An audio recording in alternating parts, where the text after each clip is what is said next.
কাতারের উপহার পাওয়া নতুন এয়ারফোর্স ওয়ান ব্যবহার না করে নেটো সম্মেলন শেষে আঙ্কারা থেকে পুরনো প্রেসিডেন্সিয়াল বিমানেই ব্রিটেনের উদ্দেশ্যে যাত্রা করেন প্রেসিডেন্ট ডোনাল্ড ট্রাম্প। তার এই অপ্রত্যাশিত সিদ্ধান্ত আন্তর্জাতিক অঙ্গনে নতুন আলোচনা ও জল্পনার জন্ম দেয়। ট্রাম্প দাবি করেন নতুন বিমানটি আমেরিকান সেনা সদস্যদের প্রদর্শনের জন্য আগেই ব্রিটেনে পাঠানো হয়েছিল। তবে নিরাপত্তা ও গোয়েন্দা বিশ্লেষকদের একাংশ মনে করছেন ইরানকে ঘিরে চলমান উত্তেজনা এবং প্রেসিডেন্টের নিরাপত্তা বিবেচনাই এই সিদ্ধান্তের অন্যতম কারণ হতে পারে।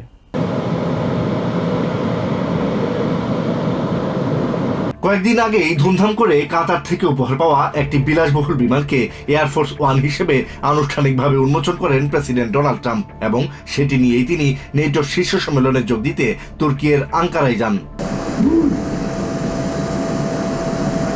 কিন্তু হঠাৎ করেই ট্রাম্প সেই নতুন বিমানটি ছাড়াই তুর্কি ত্যাগ করার সিদ্ধান্ত নেন, যা বেশ আলোচনা ও জল্পনা কল্পনার জন্ম দেয়। নেটোর সম্মেলন শেষে আঙ্কারায় সংবাদ সম্মেলনে এই বিমান পরিবর্তনের বিষয়ে জানতে চান এক সাংবাদিক।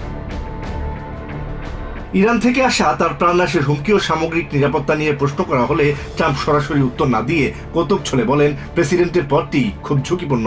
তিনি তাতে পরোয়া করেন না উল্লেখ করে ট্রাম্প জানান, কাতার থেকে উপহার পাওয়া বিমানটি আগে ভাগেই ব্রিটেনের মিলডেন হলে রয়্যাল এয়ারফোর্স বেইজে পাঠিয়ে দেওয়া হয়েছে। সেখানে অবস্থানরত আমেরিকার সেনা সদস্যদের এই চমৎকার বিমানটি ঘুরে দেখার সুযোগ করে দিতেই তিনি এই পদক্ষেপ নিয়েছেন বলে দাবি করেন।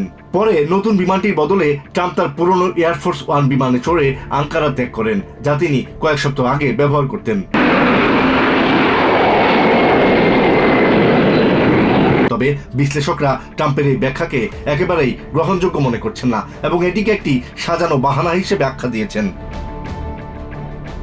নিউ ইয়র্ক টাইমসের chief White House correspondent Peter Baker বলেন, ইরানের খুব কাছাকাছি ভৌগোলিক অবস্থানে থেকে এবং ভঙ্গুর যুদ্ধবিরতির মধ্যে নিরাপত্তার বিষয়টি এখানে সবচেয়ে বড় কারণ। তিনি আরও জানান, বোয়িং কোম্পানির তৈরি সাধারণ এয়ারফোর্স ওয়ানের মতো কাতারের তৈরি বিমানে ক্ষেপণাস্ত্র হামলা প্রতিহত করার মতো আমেরিকার সামরিক সুরক্ষা ব্যবস্থা মানদণ্ড নিখুঁতভাবে সম্পন্ন করা সম্ভব হয়নি। ওবামা প্রশাসনের সাবেক সিআইএ ডিরেক্টর লিওন পেনেটাও এই উদ্বেগের সাথে একমত পোষণ করে বলেন, অন্য দেশের তৈরি বিমানে সবসময় গোপন তথ্য পাচারের একটি ঝুঁকি থাকে।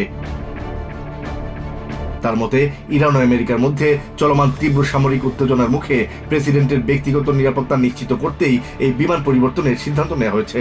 কাউন্সিল অন ফরেন রিলেশনসের প্রেসিডেন্ট ইমেরিটাস রিচার্ড হাস মনে করেন, ইরানের সঙ্গে বর্তমান পরিস্থিতির মধ্যে প্রেসিডেন্ট ট্রাম্পকে লক্ষ্যবস্তু করার চেষ্টা করা হতে পারে, এটি উড়িয়ে দেওয়া যায় না।